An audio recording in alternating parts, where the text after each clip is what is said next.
जय श्री कृष्णा, राधे राधे। आज की इस वीडियो में हम बात कर रहे हैं ज्येष्ठ माह के कृष्ण पक्ष में आने वाली अपरा एकादशी कहिए या अचला एकादशी कहिए, एक ही बात है।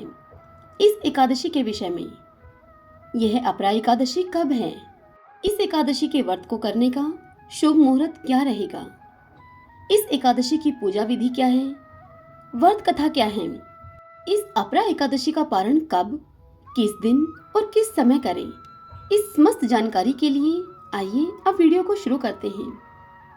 6 मई 2023 से ज्येष्ठ माह का प्रारंभ हो गया है। पंचांग के अनुसार हर माह में 2 एकादशी आती हैं, पहली कृष्ण पक्ष में और दूसरी शुक्ल पक्ष में। ज्येष्ठ माह के कृष्ण पक्ष की एकादशी को अपरा एकादशी के नाम से जाना जाता है। शास्त्रों के अनुसार अपरा एकादशी का विशेष महत्व है, क्योंकि इसी दिन भद्रकाली जयंती भी मनाई जाती है। अपरा एकादशी अपार धन और पुण्य को देने वाली है।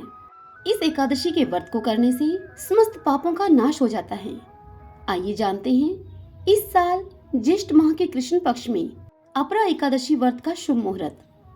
अपरा एकादशी व्रत 2023 में इस बार 15 मई को दिन सोमवार रहेगा। इस दिन अपरा एकादशी का व्रत है। पद्म पुराण के अनुसार जो भी मनुष्य अपरा एकादशी का व्रत करते हैं, उनकी इस लोक में प्रसिद्धि होती है। असाध्य रोगों से मुक्ति पाने और सुख समृद्धि की प्राप्ति के लिए इस दिन श्री हरि विष्णु की पूजा एक अचूक उपाय मानी जाती है। पंचांग के अनुसार ज्येष्ठ माह के कृष्ण पक्ष की अपरा एकादशी की तिथि, इस तिथि की शुरुआत 15 मई 2023 को सुबह जल्दी 2:46 पर अर्थात सुबह 2:45 बजे 15 मई को यह तिथि प्रारंभ हो जाएगी। इस तिथि की समाप्ति होगी 16 मई को। 16 मई 2023 को प्रातः 1:03 पर यह एकादशी की तिथि समाप्त हो जाएगी। इसी दिन एकादशी व्रत का पारण भी किया जाएगा। एकादशी व्रत के पारण के लिए समय रहेगा 16 मई 2023 सुबह 6:41 से सुबह 8:13 तक।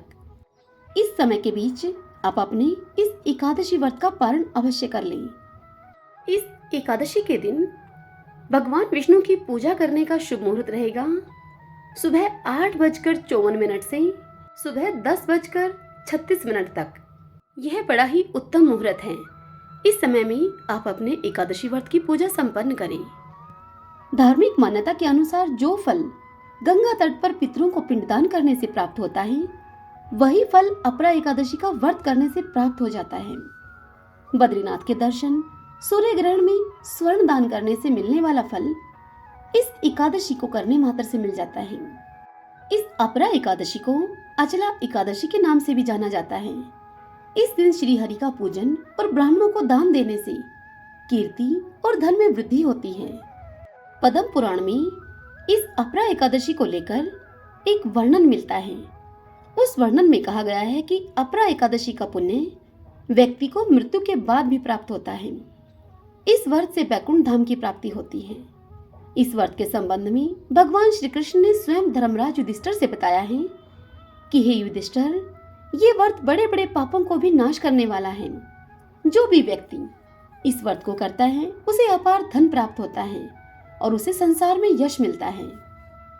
आइए अब अपरा एकादशी व्रत की पूजा विधि जानते हैं। इस दिन भगवान विष्णु के साथ माता लक्ष्मी की भी पूजा की जाती है। इस दिन यदि आप व्रत रखते हैं तो प्रातःकाल उठकर स्नान आदि कर्मों से निवृत्त होकर स्वच्छ वस्त्र धारण करें। फिर श्री विष्णु को केला, आम, पीले फूल, पीला चंदन, पीले वस्त्र चढ़ाएं और ओम नमो भगवते वासुदेवाय मंत्र का निरंतर जप करते रहें। श्री हरि को केशर का तिलक लगाएं और फिर स्वयं भी अपने मस्तक पर तिलक लगाएं। एकादशी के दिन श्री विष्णु सहस्रनाम का पाठ करें, विष्णु चालीसा का पाठ करें और एकादशी व्रत के महात्म्य की कथा को पढ़ें अथवा सुनें। रात्रि में भगवान विष्णु के निमित्त रात्रि जागरण करें। गीत, वाद और नृत्य आदि से भगवान को प्रसन्न करने का प्रयास करें। यदि आप कथा करते या सुनते हैं तो आपको भगवान विष्णु को पंचामृत या आटे की पंजीरी का भोग जरूर लगाएं। इस दिन भगवान को भोग लगाते समय तुलसी पत्र अवश्य रखें। इस दिन तुलसी पत्र तोड़ना वर्जित है, इसलिए आपको तुलसी पत्र 2 दिन पहले ही तोड़कर रख लेना है। हमारे पुराणों में वर्णन मिलता है कि तुलसी पत्र यदि 11 दिन पहले भी तोड़कर रखा जाता है तो वह बासी नहीं माना जाता और भगवान को स्वच्छ जल से शुद्ध करके वह तुलसी पत्र अर्पित किया जा सकता है। ध्यान रहे कि भगवान को इस दिन जो भी आप भोग लगाएं, जब भी भोग लगाएं, उसमें तुलसी पत्र अवश्य रखें। भगवान ऐसा करने से प्रसन्न होते हैं। अब जानते हैं एकादशी व्रत के नियम क्या हैं। इस एकादशी व्रत में क्या करें और क्या ना करें। देखिए, एकादशी व्रत करने वाले लोगों को दशमी यानी कि एकादशी से 1 दिन पहले ही कुछ जरूरी नियमों का पालन करना पड़ता है। दशमी के दिन से ही श्रद्धालुओं को मांस, मछली, प्याज, मसूर की दाल और शहद जैसे खाद्य पदार्थों का सेवन नहीं करना चाहिए। दशमी और एकादशी दोनों दिन लोगों को भोग विलास से दूर रहना चाहिए। पूर्ण रूप से ब्रह्मचर्य का पालन करना चाहिए। दशमी के दिन से ही मांस, लहसुन, प्याज, मसूर की दाल आदि निषेध वस्तुओं का सेवन नहीं करना चाहिए। रात्रि को पूर्ण ब्रह्मचर्य का पालन करना चाहिए तथा भोग विलास से हमें दूर रहना चाहिए। एकादशी के दिन प्रातः लकड़ी का दातुन न करें। नींबू, जामुन या आम के पत्ते लेकर चबा लें और अंगुली से अपना कंठ साफ कर लें।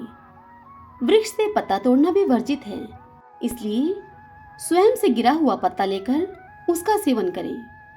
और यदि यह सब संभव न हो तो पानी से 12 बार कुल्ले कर लें।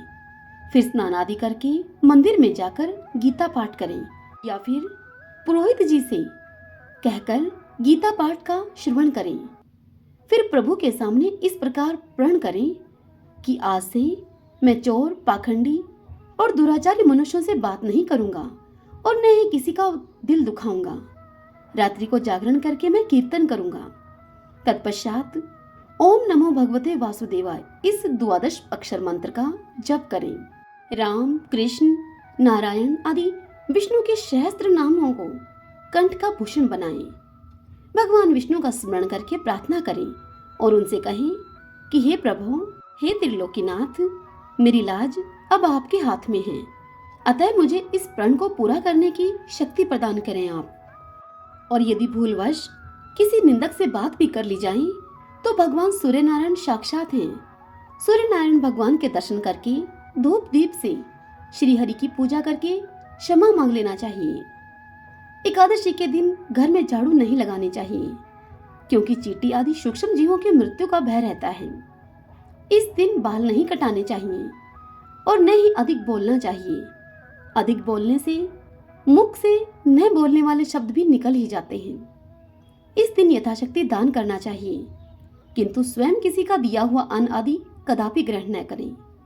दशमी के साथ मिली हुई एकादशी व्रत मानी जाती है। वैष्णवों को योग्य द्वादशी मिली हुई एकादशी का ही व्रत करना चाहिए। त्रयोदशी आने से पहले व्रत का पारण अवश्य कर लें। एकादशी यानी कि 11 के दिन व्रतधारी व्यक्ति को गाजर, शलजम, गोभी, पालक इत्यादि का सेवन भी नहीं करना चाहिए। केला, आम, अंगूर, बादाम, पिस्ता इत्यादि इन अमृत फलों का सेवन करें। प्रत्येक वस्तु प्रभु को भोग लगाकर तथा तुलसी दल छोड़कर ग्रहण करना चाहिए। इस दिन व्रती को तुलसी ग्रहण नहीं करनी चाहिए, चाहे भोग की ही क्यों ना हो। इस दिन भगवान को तुलसी का भोग लगाएं, स्वयं न खाएं तुलसी। द्वादशी के दिन ब्राह्मणों को मिष्ठान, दक्षिणा आदि देना चाहिए। क्रोध नहीं करते हुए, मधुर वचन बोलते हुए इस एकादशी का व्रत करें। इस व्रत को करने वाला दिव्य फल प्राप्त करता है और उसके जीवन के सारे कष्ट समाप्त हो जाते हैं। आइए अब हम अपरा एकादशी व्रत की कथा को सुनते हैं। सभी बोलिए विष्णु भगवान की जय। ओम नमो भगवते वासुदेवाय। युधिष्ठिर भगवान श्री कृष्ण से बोले कि हे यदुनाथ, आपने मुझे मोहिनी एकादशी का महात्म्य बतलाया, मैं अति प्रसन्न हूँ।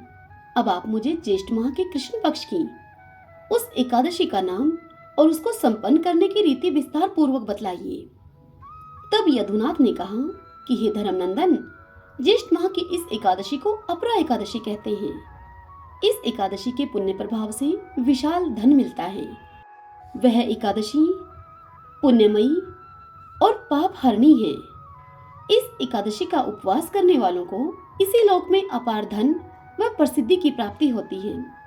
अपरा एकादशी उपवास के पुण्य प्रभाव से प्रेत योनि, ब्रह्म हत्या तथा पर निंदा के दोष भी समाप्त हो जाते हैं।